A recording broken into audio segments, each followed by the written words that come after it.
Hello, welcome to On an Island Vinyl, where we talk about vinyl records and music. For today's topic, we're going to talk about some records that I own that are signed by musicians. This is kind of a gray area because some musicians or music listeners don't really care about autographs, and some do. I am more towards the latter half of that. Personally, for me, is when I get to meet a musician and get to talk about a specific album, it kind of brings, sparkle in their eye getting to talk about it to someone who's younger. Most of these people who seek out autographs want to sell them on eBay, or they're older, their 60s or 70s. For me, I love the historical prevalence of it. Now, some of these records, I have not met these musicians, but it's really cool to think about that their hands touched that same album that I'm holding myself. So we have an honorable mention, which I have already made an entire video of, and it is the Bitches Brew album that is signed by Chick Corea, Lenny White, Dave Holland, and Jack DeJohnette. Now, I still have a few people to go left on here. I have Henry Brooks, who plays bass, Jack DeJohnette, Benny Maupin, and Billy Cobham. But Billy Cobham is actually on the bonus track. He's not on this album technically, but he did play in these sessions. But this album is just great. Obviously, made a whole video on it, but it's really cool being able to meet all of these musicians. So this is my honorable mention, Bitches Brew. For number 5, I have an album that is a Art Blakey album. And I will pull it out of the sleeve because the signature is actually on the back. But it is a German pressing of Paris Jam Session.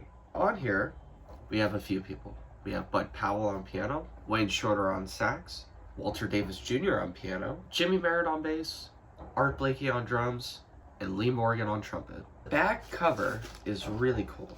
So, the day after this person passed away, I went on eBay and I looked for the specific person on vinyl. And there were only 2 albums that I could find. This one that I'm about to show you, and the next one in our lineup. And it is Wayne Shorter. It is inscribed to Igor Vitsky. It says, "Thank you, Wayne Shorter."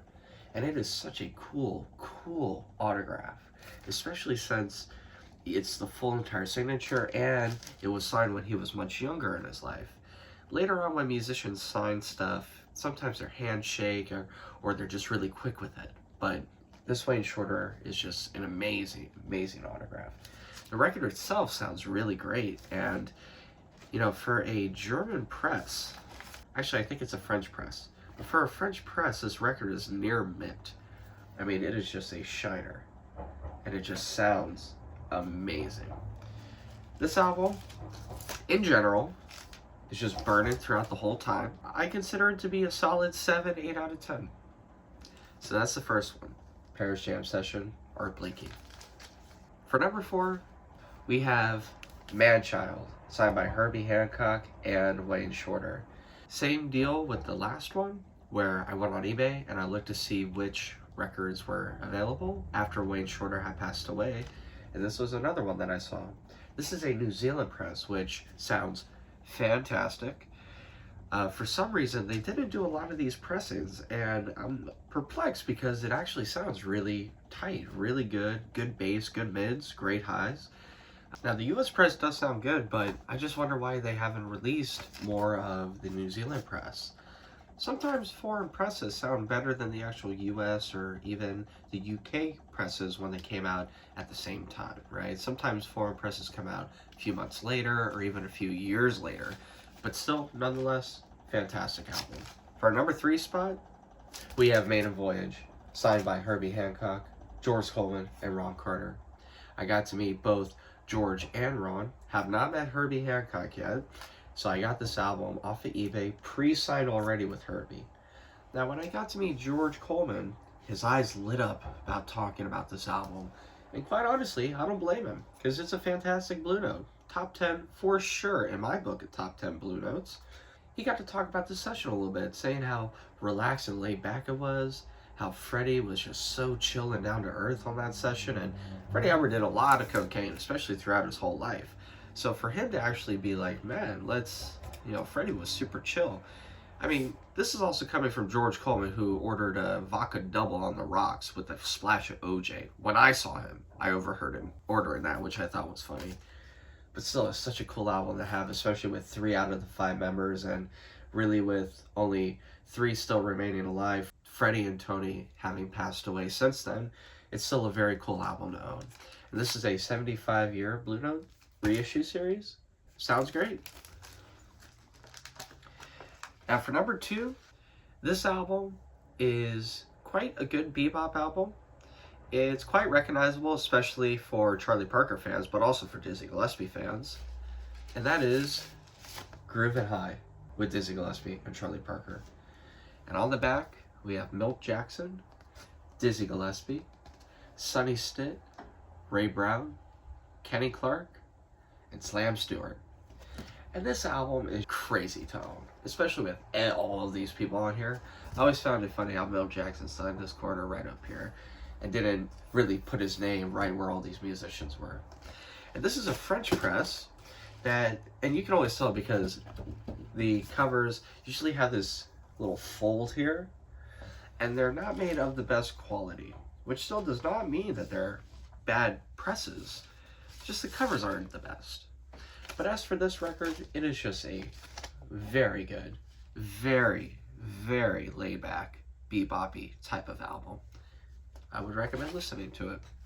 For number 1, I found this record on eBay while I was working a shift at a grocery store selling plant-based energy drinks.